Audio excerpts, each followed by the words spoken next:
This is a training series made in collaboration with Saucony. I'm going to be testing, training and racing in their all new endorphin range for my Noosa marathon build. Saucony has a long history of producing high quality footwear for runners. Their shoes are recognized for their comfort, durability and performance, making them a favorite amongst serious runners and athletes. You can find their all new endorphin range out now on their website. So big shout out to Saucony for jumping on board the Chasing 245 series. What's up guys, welcome back to the channel. I hope your training has been as exciting and fulfilling as mine has been.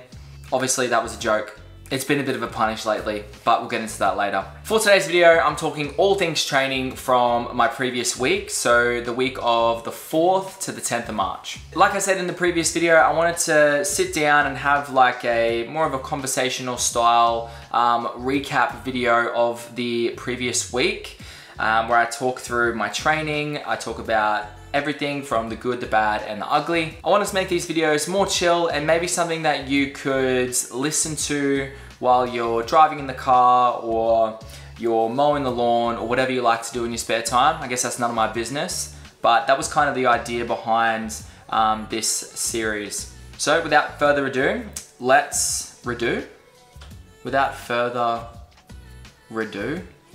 I don't think I've actually ever thought about what that saying means. Without further ado.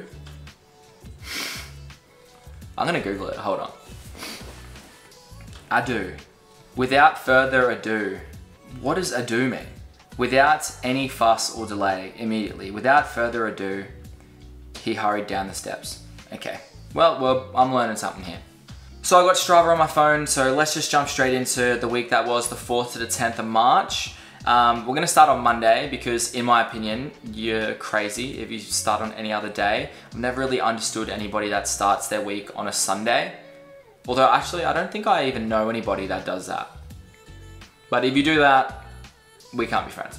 Actually, just before we get into the week of training that I had, I feel like I should explain the purpose of the training that I'm currently doing in my marathon prep.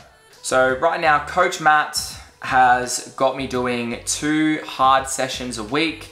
One of those sessions is a threshold specific session, and then the other one is a VO2 specific session.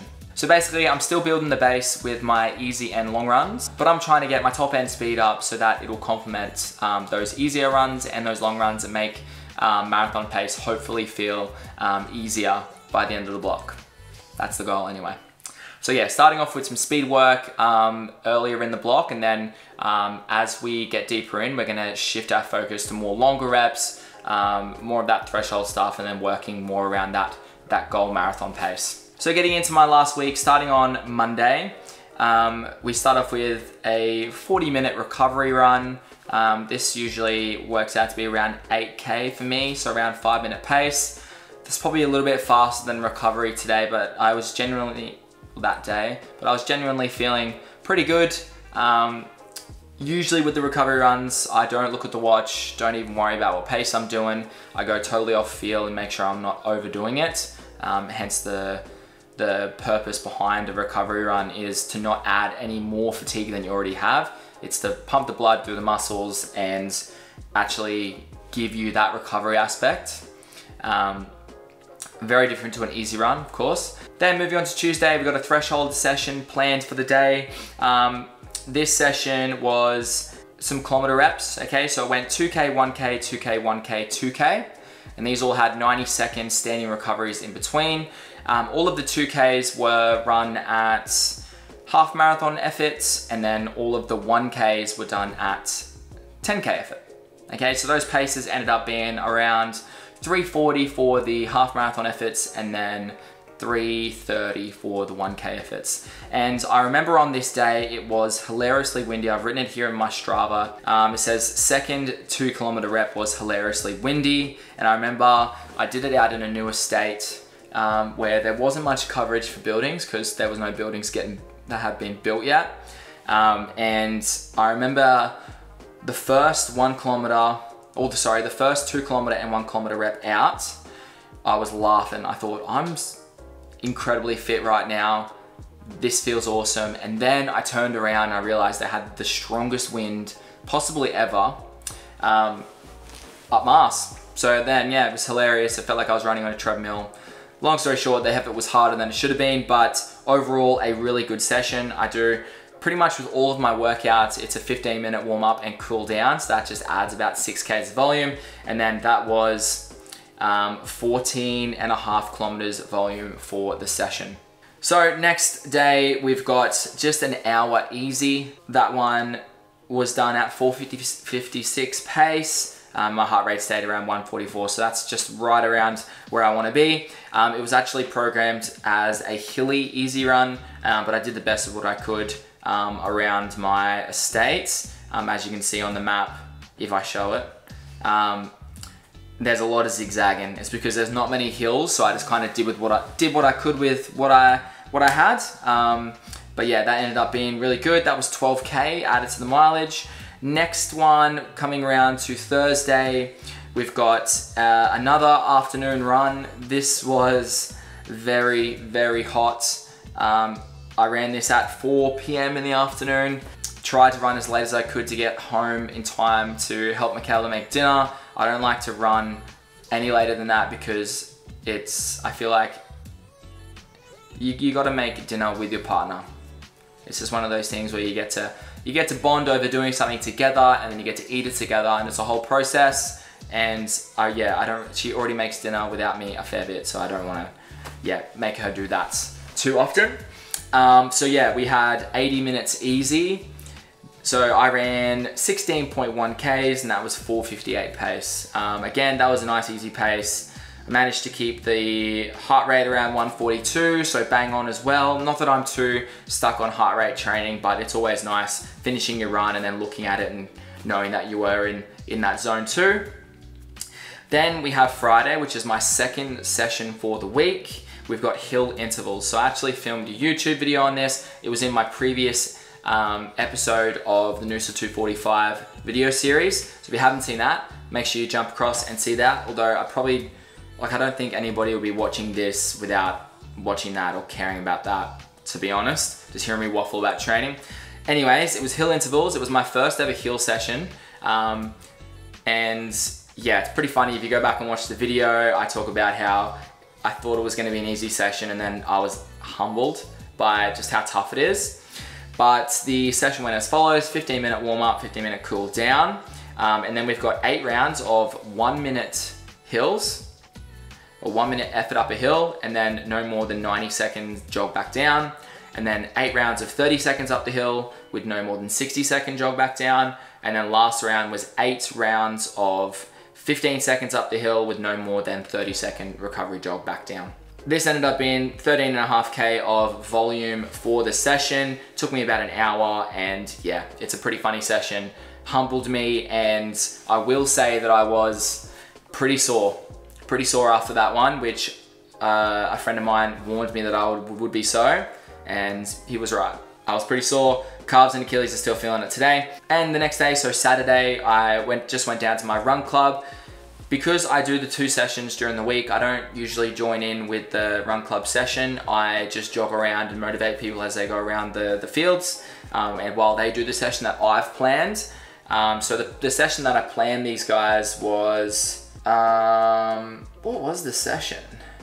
I actually can't remember. Something about 4-minute efforts, then float. Actually, I can't even remember. But I ended up just easy jogging for almost 9K, so 8.89K.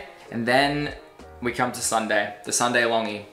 One would argue the most important session of the week and the hardest one. So I had 2 hours on the plan to do. Usually 2 hours gets me about 25K if there's no marathon effort in there, just running easy. So my friend Tomo was joining in on a 10K race in Wynnum. He was going full send, going for low 35 or high 34s. So I said, yep, I'll come to that and I'll just jog it in and I'll motivate him and I'll try to get some footage of him. So what I ended up doing, I went there early. I did a 10K warm up before the race, and then I did the 10K race for fun. So I think I ran that around 44 minutes. and then we did a 5K cool down. So it ended up being 25Ks in total, and I ended up doing a 4:49 pace for 2 hours on the dot. Although there's a lot of elapsed time in between all of those, but I think it was really fun, and it really broke up the 25K. I know there is benefit to doing 25Ks without stopping, but I do think the enjoyment side of things has a big factor, plays a big factor with running. So got to enjoy it, got to do things like this, and yeah, I really enjoyed it. I actually got the most hilarious video of me running and recording Tomo as he starts the race. So rewinding it back to the day, I made sure that I didn't pack any race shoes for this morning, because I knew that when I hear the go, something will come over me and I'll end up running harder than I wanted to. So I ended up wearing the Saucony Ride 17s, a little bit heavier, a little bit less responsive, definitely not a racer, but yeah, good for long stuff. Wore those to keep myself in check, and it worked, thank God. But when I started the race, I was trying to keep up with Tomo, who was running like 3:10 pace, hot out the gates, and I was struggling. I'll put the video while I'm talking about this, and just beside me, or whichever side, basically he gets away from me. I'm like, shit, I'm either gonna have to stop recording or like just give up, or I'm gonna have to hook it up the side on the grass. I almost ran over a baby in a pram, pump it up beside him to get this smooth video, and yeah, I think that it turned out pretty funny. So yeah, that was the excitement for Sunday, and ended up running a total of 97 Ks for the week. So yeah, getting really close to 100 Ks for the week. My overall fatigue is, I feel like it's quite manageable at the moment. I'm not going into key sessions feeling tired and fatigued and beat up. I feel like I'm recovering quite well, trying to sleep as best I can, and my diet is, well, it always has been pretty on point. I don't eat much junk food, really any junk food at all, and I'm always pretty switched on with that side of things. One thing I will say that I'm trying to keep up is I'm trying to do at least one upper body and one lower body strength session a week at the gym. I have struggled with this in the past because, as you know, when running is like such an A goal in your life, it's easy to sort of put other things to the side and just, well, if I just run more, if I feel good when I run, then I'm gonna get better at running and blah, blah, blah. But yeah, you don't need me to tell you that strength training plays a big factor in being strong while running, and injury prevention and everything along those lines. So yeah, I need to obviously practice what I preach, and make sure I get to the gym. Last week, I did get to the gym for an upper body and a lower body session. So I'm gonna hopefully use this video series to hold myself accountable to doing those 2 sessions a week on top of the 7 running sessions a week. Just to make sure, or maybe it'll drop back as we get, you know, a couple weeks out from the marathon.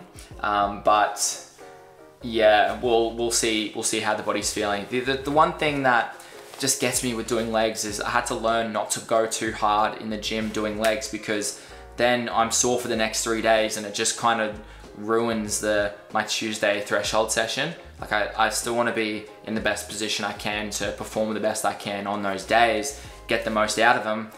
So I sort of had to scale back my gym, my leg days a little bit. But yeah, it's all just a learning process and finding what works best for me, so that I can get the best results. But yeah, that's pretty much going to be it, guys. It's just going to be a really quick sort of laid back, chill conversation about how my training's been going.